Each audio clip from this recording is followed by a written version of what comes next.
పన్నీర్ లేకుండా పన్నీర్ బిర్యానీ ఎలా చేసేయాలో చూసేద్దాం. హలో అండి, hello, welcome back my channel Naresh చిట్టి డైరీ వ్లాగ్. పన్నీర్ లేకుండా పన్నీర్ బిర్యానీ ఎలా చేస్తున్నాను, సేమ్ పన్నీర్ క్యూబ్స్ లెక్కనే ఆలును ఉడకబెట్టుకొని అయితే పక్కకు పెట్టుకోవాలి. అలా ఉడకబెట్టుకున్న తర్వాత ఎలా ప్రాసెస్ చేయాలని వీడియో లాస్ట్ వరకు చూస్తే మీకు అర్థమవుతుంది. పన్నీర్ లేకుండా పన్నీర్ బిర్యానీ చేయాల్సిన అవసరం ఎందుకు వచ్చిందంటే, సడన్ గా మా అక్క వాళ్ళు అన్ఎక్స్పెక్టెడ్ గా సిటీకి అయితే వచ్చేస్తున్నారంట.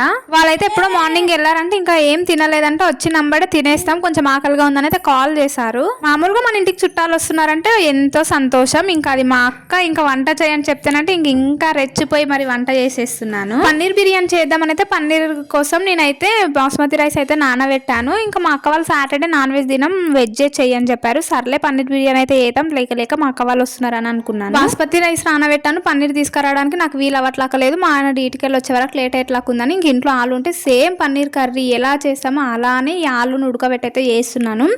నిజం చెప్తున్నాను, టేస్ట్ మాత్రం చాలా బాగా వచ్చింది. నాకు మాత్రం చాలా నచ్చింది. మా అక్క మా బావ కూడా చాలా హ్యాపీ.